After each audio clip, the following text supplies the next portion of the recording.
قرآن پاک کی صورتوں کی تعداد 114 ہے، جس میں سے 20 مکی ہیں، 82 مدنی ہیں، اور 12 صورتوں کے اندر مفسرین کا اختلاف ہے کہ یہ مکی ہیں یا مدنی ہیں۔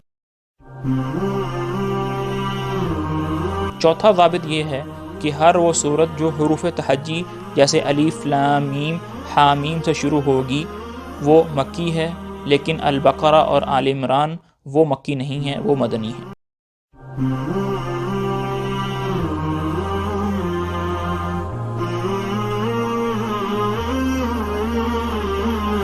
سورۃ الفاتحہ کے 25 نام ہیں۔ وہ تمام صورتیں جن کے شروع میں حامیم آتا ہے، ان تمام صورتوں کا نام حوامیم ہے۔ قرآن کی ان صورتوں کے نام کس نے رکھے؟